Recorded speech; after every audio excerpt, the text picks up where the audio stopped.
जय श्री राम मित्रों, स्वागत है आपका हमारे YouTube चैनल नित्य कर्म पर। जब अमावस्या सोमवार को पड़ती है तब यह तिथि मनाई जाती है। ये वर्ष में लगभग 1 अथवा 2 ही बार पड़ती है। इस अमावस्या का हिंदू धर्म में विशेष महत्व होता है। सुहागन स्त्रियों को इस दिन पति की दीर्घायु के लिए पीपल के वृक्ष की पूजन करना चाहिए। इस दिन मौन व्रत रहने से सहस्त्र गोदान का फल मिलता है। शास्त्रों में से अश्वत्थ प्रदक्षिणा व्रत की भी संज्ञा दी गई है। अश्वत्थ यानी पीपल वृक्ष। सोमवती अमावस्या का महत्व बहुत विशेष है। सोमवती अमावस्या का विशेष महत्व है। ज्योतिष शास्त्र के अनुसार सोमवार चंद्रमा का दिन होता है और इस दिन अमावस्या पड़ने पर सूर्य और चंद्र एक सीध में स्थित रहते हैं। इस खास संयोग को हिंदू धर्म ग्रंथों तथा वेद पुराणों में बेहद शुभ माना जाता है। ऐसी मान्यता है कि सोमवती अमावस्या के दिन गंगा सहित किसी भी पवित्र नदी में स्नान करने से मनुष्य समृद्ध, स्वस्थ और सभी दुखों से मुक्त हो जाता है। यदि नदी में स्नान नहीं कर सकते तो घर में ही पवित्र नदी के जल को मिलाकर स्नान करें। अमावस्या पर पितरों की पूजा की जाती है, अतः जिन लोगों की जन्म कुंडली में पितृदोष है वे इन दिन पितरों की पूजा करनी चाहिए। दूध में काले तिल मिलाकर तर्पण करें और किसी ब्राह्मण या जरूरतमंद को भोजन कराएं। इस दिन मौन व्रत करने का भी विधान है। मान्यता है कि ऐसा करने से सहस्त्र गोदान का फल मिलता है। इससे आपके घर में सुख समृद्धि और सौभाग्य आता है। यदि स्त्री इस व्रत का पालन करे तो सौभाग्य और संतति सुख बना रहता है। इस बार सोमवती अमावस्या 11 अप्रैल 2021 को सुबह 6:05 से लेकर 12 अप्रैल 2021 सुबह 8:02 तक रहेगी। खास बात यह है कि इस साल सोमवती अमावस्या केवल एक ही पड़ रही है, जिसके कारण इसका महत्व और अधिक बढ़ गया है। इस दिन पीपल के पेड़ की पूजा करना का विशेष महत्व माना गया है। पीपल के पेड़ की इस दिन पूजा करने से सभी कष्टों से मुक्ति मिलती है। अब हम आपको सोमवती अमावस्या की व्रत कथा सुनाएंगे। महाभारत युद्ध के समाप्त हो जाने के बाद मृत्युशैया पर पड़े भीष्म के पास युधिष्ठिर ने जाकर कहा, हे पितामह, इस युद्ध में कुरुवंश के भी सभी मुख्य लोग मर गए। बचे हुए राजाओं को भी क्रोधी भीमसेन ने मार डाला। भारत वंश में केवल हम ही शेष है। संतति के विच्छेद को देख कर हमारे हृदय को बड़ा संताप होता है। उत्तरा के गर्भ में उत्पन्न हुआ परीक्षित भी अश्वत्थामा के अस्त्र से दग्ध हुआ। इससे अपने वंश के नाश को देखकर मुझे बहुत दुख है।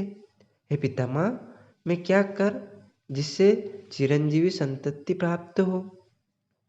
तब भीष्म ने उत्तर दिया कि जिस दिन सोमवार को अमावस्या हो उस दिन पीपल के पास जाकर जनार्दन की पूजा और पीपल की 108 परिक्रमा करें। 108 ही रत्न, सिक्के या फल को लेकर प्रदक्षिणा करें। हे राजन, यही व्रत तुम उत्तरा से कराओ, तब उसका मृत गर्भ भी जाएगा। वो तीनों लोकों में विख्यात और गुणवान होगा। तब युधिष्ठिर ने पूछा कि कृपा करके बतलाइए कि यह व्रत मनुष्य लोक में किसने किया? भीष्म जी ने उत्तर में कहा कि इस भूमि में कांति नाम की पुरा थी। उसमें रत्नसेन नाम का राजा राज करता था। वहाँ देव स्वामी नामक ब्राह्मण रहता था।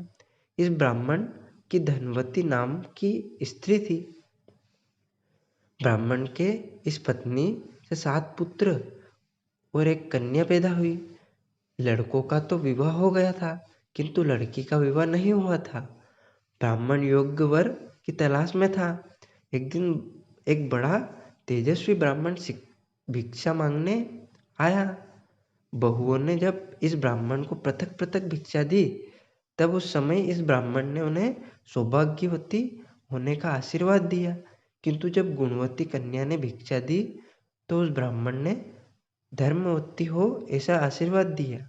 गुणवती ने अपनी माता से जाकर जो आशीर्वाद ब्राह्मण ने उसे और उसकी भाभी को दिया था, वह सुनाया। माता ने उस ब्राह्मण के पास जाकर इसका कारण पूछा कि गुणवती को सौभाग्यवती होने का आशीर्वाद क्यों नहीं दिया। वह ने उत्तर दिया कि गुणवती को भंवर के समय ही वैधव्य प्राप्त होगा, इसलिए मैंने ऐसा वरदान नहीं दिया। उसके इस वचन को सुनकर धनवती को बड़ी चिंता हुई। वह प्रणाम करके ब्राह्मण से प्रार्थना की, इसका कोई उपाय बताइए। तब भिक्षु ने कहा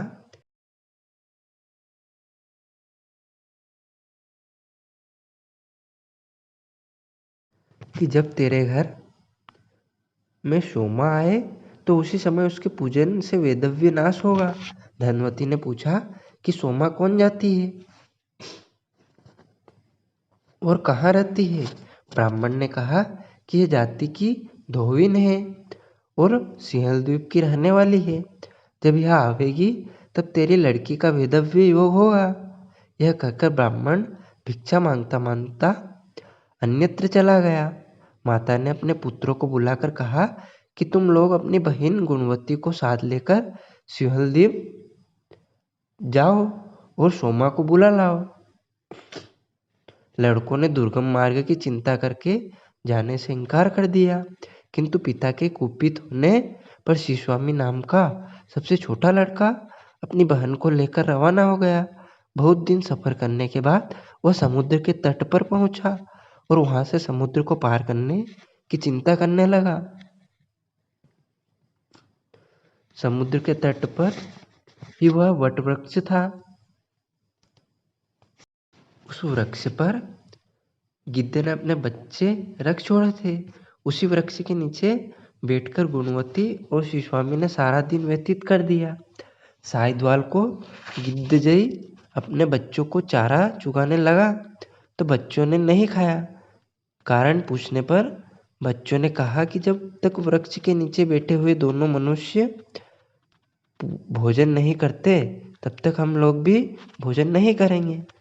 इस पर गिद्धराज ने आकर शिशुस्वामी से उसका वृत्तांत पूछा। मालूम होने पर गिद्धराज ने उन्हें दूसरे दिन प्रातःकाल सोमा धोबिन के यहाँ पहुंचा देने का वचन दिया। दूसरे दिन अपनी प्रतीक्षा के अनुसार गिद्धराज ने गुणवती और शिशुस्वामी को सिंहल द्वीप में सोमा धोबिन के यहाँ पहुंचा दिया। यह दोनों सोमसोइन के घर में साल भर तक बराबर दासी दास का काम करते और घर लिपते रहे। घर की असाधारण सफाई देखकर सोमा ने एक रोज पूछा कि आखिर मेरे घर की नित्य प्रति सफाई कौन कर जाता है। बहुओं ने कहा, हम नहीं जानती, हमने स्वयं तो कभी नहीं लिपा। एक दिन छिपकर देखा तो गुणवती और शिशुस्वामी को घर की सफाई करते पाया। उसे बड़ा आश्चर्य हुआ। उसने इनसे पूछा, ब्राह्मण होकर तुम इस प्रकार शूद्र की सेवा क्यों करते हो। उन्होंने अपनी कथा सुनाई और उससे प्रार्थना की वह उनके साथ चले। सोमा चलने को राजी हो गई। चलते समय उसने अपने घर के स्त्री पुरुषों को यह आदेश दिया कि मेरी अनुपस्थिति में यदि कोई मर जाए तो उसको ज्यों का त्यों रखना। सोमा गुणवती के घर गई। गुणवती का विवाह रुद्र शर्मा से निश्चित हो चुका था। भावरे हो रही थी कि रुद्र शर्मा का एकदम प्राणांत हो गया। सारे घर में रोना पीटना होने लगा, किंतु सोमा को जरा भी चिंता नहीं हुई। उसने व्रतराज का फल संकल्प करके दिया, जिसके प्रभाव से रुद्र शर्मा निद्रा से जागने के समान उठ खड़ा हुआ। जब सोमा अपने घर वापस गई तो यहाँ उसके पुत्र, स्वामी और दामाद सब मर चुके थे। उस दिन सोमवती अमावस्या थी, जिसे मृत संजीवनी तिथि भी कहते हैं। रास्ते में उसे एक स्त्री रुई से लदी हुई मिली जो दबी जा रही थी। उसने सोमा को बहुत प्रार्थना की कि बोझ में कुछ सहारा दे दे, किंतु सोमा ने इनकार कर दिया और कहा कि आज सौमित्री अमावस्या है, इस दिन रुई या मूली कुछ भी नहीं छू जाती। सोमा ने तुरंत ही पीपल के वृक्ष के नीचे जाकर हाथ में शक्कर लेकर वृक्ष की 108 प्रदक्षिणाएं की और विष्णु भगवान का पूजन किया। पूजन के प्रभाव से उसके पुत्र, दामाद और कन्या भी जी उठे। सोमा जब अपने घर आई तो सारा हाल सुना। बहुओं ने अपने कुटुंब के मरने और उनके फिर से जीने का कारण पूछा। तब उसने बताया कि मैंने गुणवती कन्या को, जिसका सुहाग खंडित था, व्रतराज का फल प्रदान किया। इससे उसका वैधव्य तो नष्ट हो गया, पर मेरे कुटुंब का सुहाग जाता रहा। जब सौमित्री अमावस्या की पूजन किया तब उसके प्रभाव से पहले की तरह फिर हो गया। सौमित्री अमावस्या की पूजन विधि इस प्रकार है। सौमित्री अमावस्या का व्रत विवाहित स्त्रियां अपने पति की लंबी आयु के लिए करती है।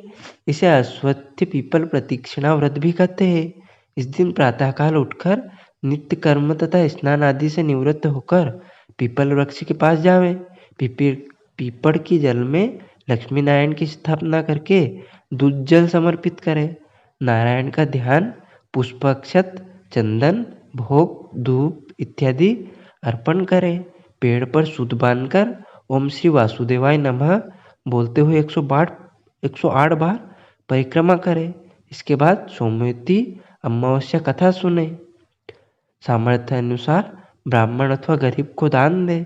ऐसा करने से भगवान पुत्र, पौत्र, धन, धान्य तथा सभी मनोवांछित फल प्रदान करते हैं। इस दिन मूली और रुई का स्पर्श न करें।